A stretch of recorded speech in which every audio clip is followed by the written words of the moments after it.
Bendiciones. Que la paz de Dios sea sobre cada uno de nosotros en este día. Hoy estamos con ustedes para compartir, como de costumbre, la palabra del Señor.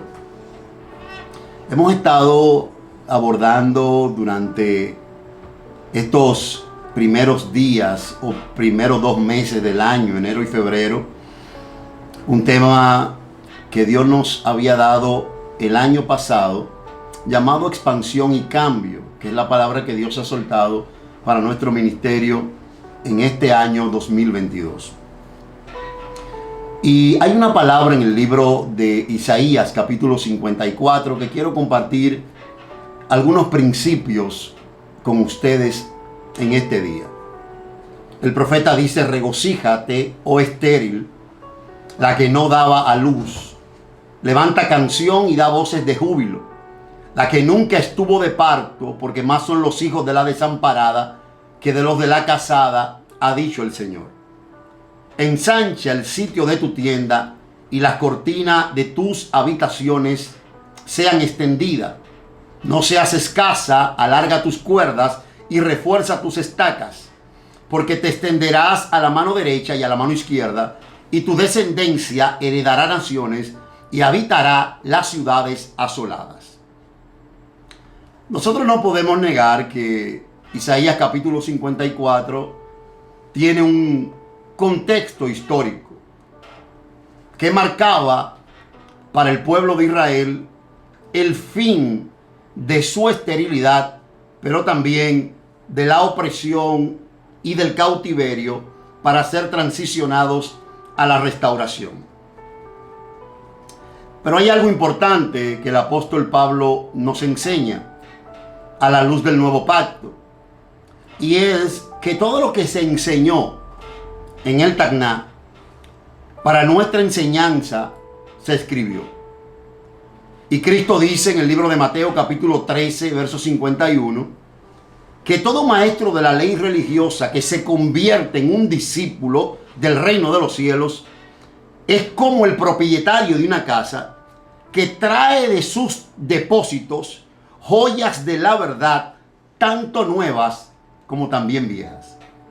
Y esto es importante que pensemos en esto, porque hay una verdad revelada en Isaías 54 para nosotros que hemos creído y que estamos de pie hoy en el siglo XXI.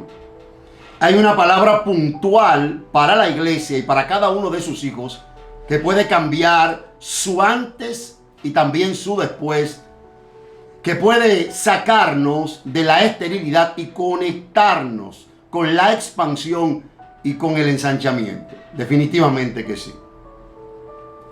Nosotros tenemos que entender que Isaías 54, el profeta comienza hablando de algunos principios interesantes. Y él habla y le dice al pueblo: ustedes tienen que prepararse para el ensanchamiento. Pero lo primero que deben hacer es regocijarse, levantar canción y dar voces de júbilo. Y esta palabra regocijarse es una palabra bien interesante e importante en el hebreo, porque es la palabra ranán, que quiere decir emitir un sonido estridente. Habla de estar alegre, de aplaudir, de emitir sonidos de júbilo, de gritar. Y creo que está enseñándonos algo el Señor en este día. Y es que en medio de la esterilidad que tú y yo podamos estar atravesando, yo creo que una adoración con júbilo, una exaltación a nuestro Creador puede cambiar el escenario de esterilidad por un escenario de gozo y de alumbramiento, aunque no lo puedas creer. Me llama la atención que el apóstol Pablo, estando en la cárcel con Silas, en medio de una aparente esterilidad, porque estaban encerrados, a medianoche comenzaron a adorar y a emitir sonidos de exaltación al Señor. Y en medio de aquel caos y desierto, quizás inexplicable, porque habían estado ahí por haber liberado a una mujer, ellos comenzaron a soltar su mejor alabanza, y dice la Escritura que los presos estaban escuchando. Y en medio de aquel movimiento de adoración, las cárceles se abrieron, por un terremoto direccional que tocó aquel lugar en aquella cárcel. Lo segundo que enseña el profeta es que debemos accionar, no solo tener una actitud de gozo en medio de la esterilidad, porque estamos confiados de que el ensanchamiento llegará, sino que hay que accionar. Y él dice: ensancha el sitio de tus tiendas, las cortinas de tus habitaciones sean extendidas, alarga tus cuerdas y refuerza tus estacas. Necesitamos entender que tenemos que accionar en aquello que ya Dios nos ha dicho. Reforzar las estacas para poder ver la expansión que Dios nos ha llamado a traer en esta generación. Y creo que vamos a necesitar dos cosas importantes. Vamos a necesitar fe y vamos a tener que reforzar nuestras estacas por medio de la intimidad con aquel que nos llamó. Y es importante porque los campeones de la fe no se desarrollan en el gimnasio humano, sino que se desarrollan por lo que ya tienen dentro. Han recibido una medida de fe por el Espíritu Santo que será manifestada en cada una o en cada uno de los aspectos de su vida y de la mía. Los campeones de la fe se expandirán, claro, se ensancharán y nunca tendrán miedo a los cambios, porque saben que sus expectativas no están puestas en la tierra, sino que están puestas en el cielo. En estos días, hablando con un amado pastor, él me decía que nos había enviado un mensaje. Estábamos preparando las estrategias para un taller de evangelismo. Y me había dicho que me había mandado la respuesta por WhatsApp, pero que su internet estaba malo o tenía problemas. Y el Señor nos da una enseñanza. Y es que una de las cosas que el enemigo en una batalla trata de hacer es cortar las vías de comunicación con el alto mando. Porque si logra esto, la dirección correcta se va a perder. Y una de las cosas que el enemigo quiere hacer con nosotros, y lo ha hecho y ha tratado de hacerlo en cada generación, es cortar la comunicación de nosotros con el cielo. Porque sabe que si no hay intimidad, porque sabe que si no tenemos una dirección directa del Padre, número uno, no tendremos, lo reitero, una dirección correcta, y número dos, vamos a desenfocarnos del propósito para el cual hemos sido llamados. Corrie ten Boom dijo: la fe ve lo invisible, la fe cree lo increíble y la fe recibe aquello que para el ojo humano es imposible. Es por eso que ningún cambio ni ninguna expansión puede llevarse a cabo si no estamos viviendo una relación profunda con nuestro Creador. Y número dos, caminar abandonados en la fe en aquel que nos ha llamado para este tiempo.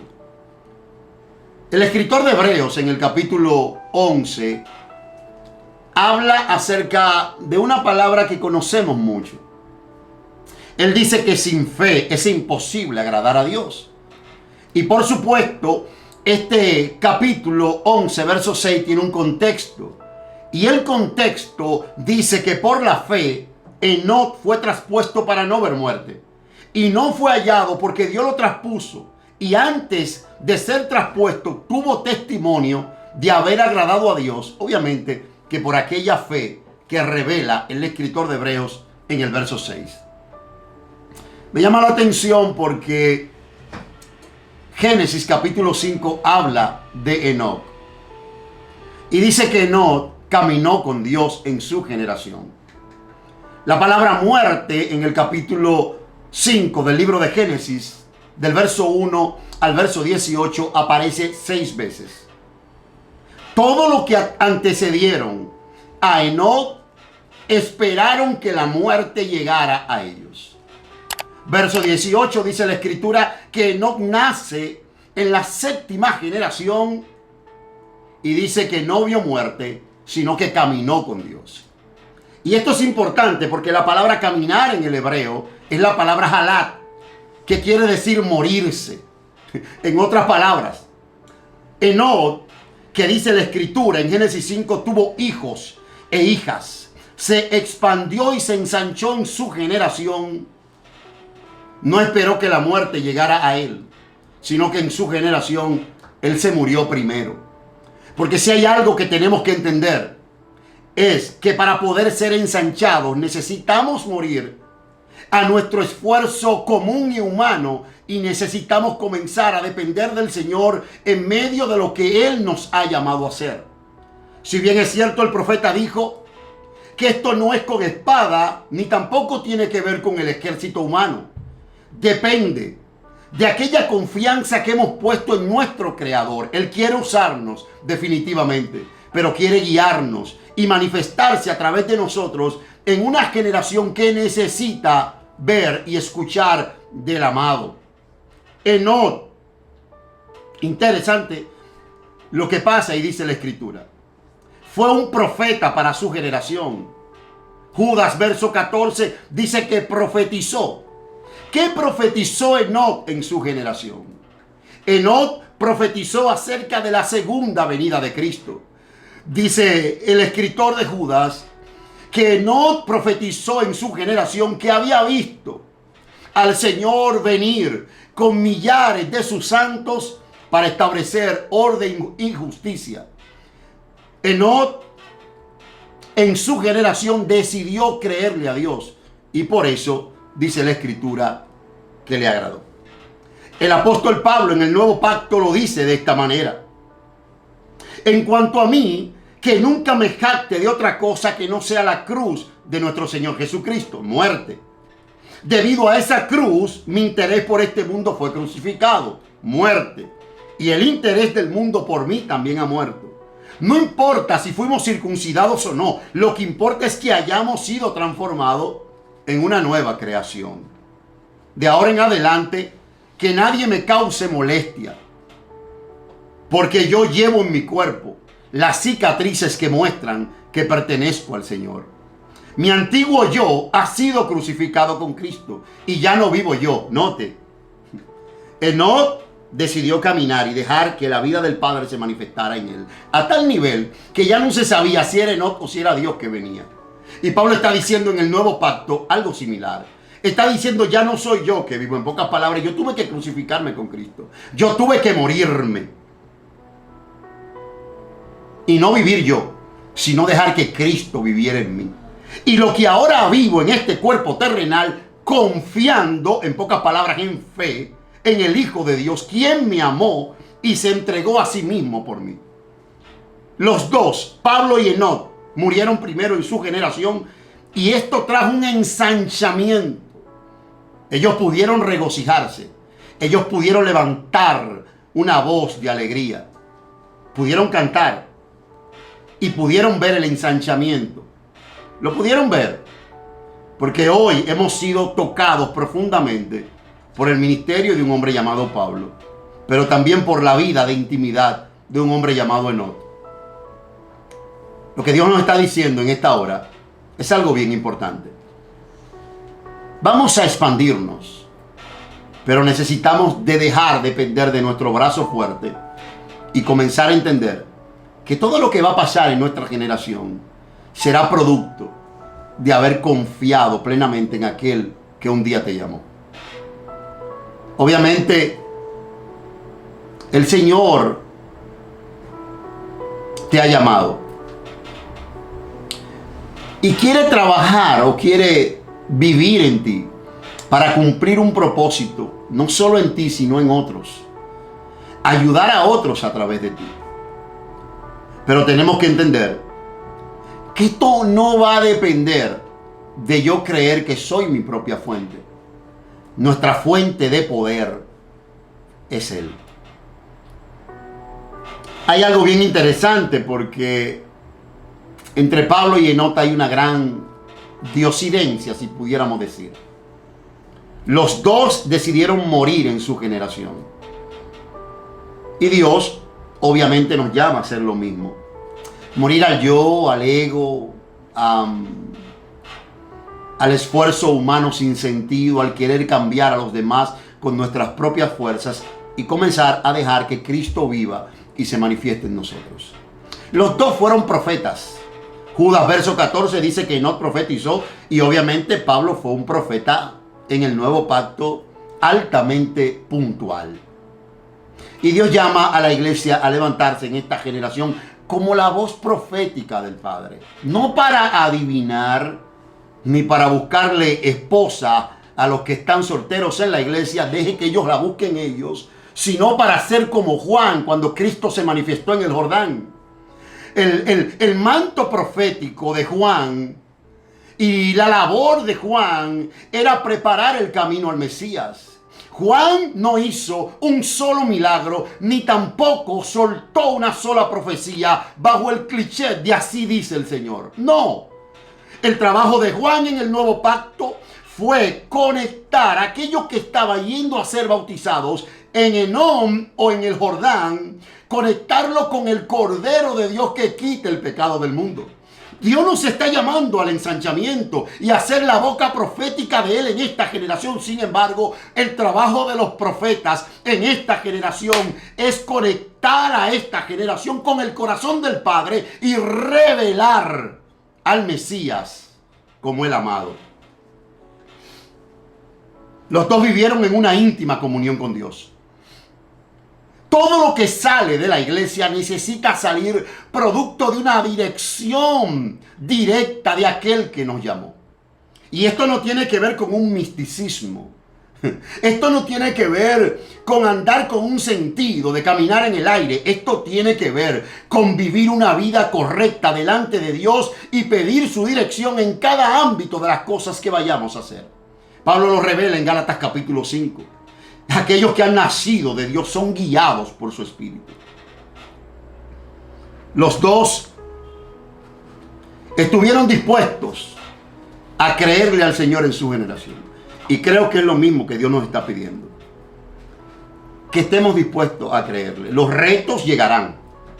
Tú y yo estamos siendo ensanchados. Pero así como Dios nos ensanchará en los proyectos que estás pidiendo que te ensanche, así mismo nuestra fe será ensanchada. Dios nos retará y nos llevará al extremo. Porque Dios quiere levantar una generación de hombres y mujeres que sean fuertes, que actúen varonilmente y que le crean a Él en una generación que ha sido definida como una generación de cristal. Se necesitan hombres valientes. No importa. Tus cicatrices serán solamente la evidencia de que saliste del desierto vivo. Y saliste con la evidencia de que Dios se metió en tu desierto y te sacó ahora para consolar a aquellos que tendrán que entrar a desiertos similares al tuyo. Vamos, Dios te reta en esta generación a creerle y a ensancharlo. ¿Qué tal si oramos hasta que haya menos de nosotros y más del amado? Bendiciones. Yo quiero orar por aquellos que no conocen al Señor. Aquellos que necesitan abrirle su corazón a Jesús. Hoy el Señor quiere ensancharte. Y lo primero que quiere hacer contigo es darte vida eterna. Eso no lo vas a conseguir en ningún lado. Nadie puede ofrecer lo que no tiene. Sin embargo, Cristo dice, yo soy el camino al Padre. Y todo aquel que cree en mí no morirá eternamente. Cristo dijo, yo soy el único que puede proveer vida eterna. Si quieres aceptar al Señor, quiero que ores conmigo. Y le digas, Padre, en el nombre de Jesús, hoy reconozco que he pecado contra ti y te pido perdón. Me arrepiento de mis pecados y te pido que inscribas mi nombre en el libro de la vida y jamás sea borrado. En el nombre de Jesús. Amén. Si hoy usted ha aceptado al Señor, escríbanos a través de nuestras redes sociales. Queremos regalarle nuestro libro Notas al Margen de las Escrituras y queremos orar por usted. Queremos ayudarlo en su desarrollo de fe. Puedes encontrarnos en las redes sociales a través de Freddy Aquino o Ministerio Jesucristo es Real. Muchas bendiciones. Gracias.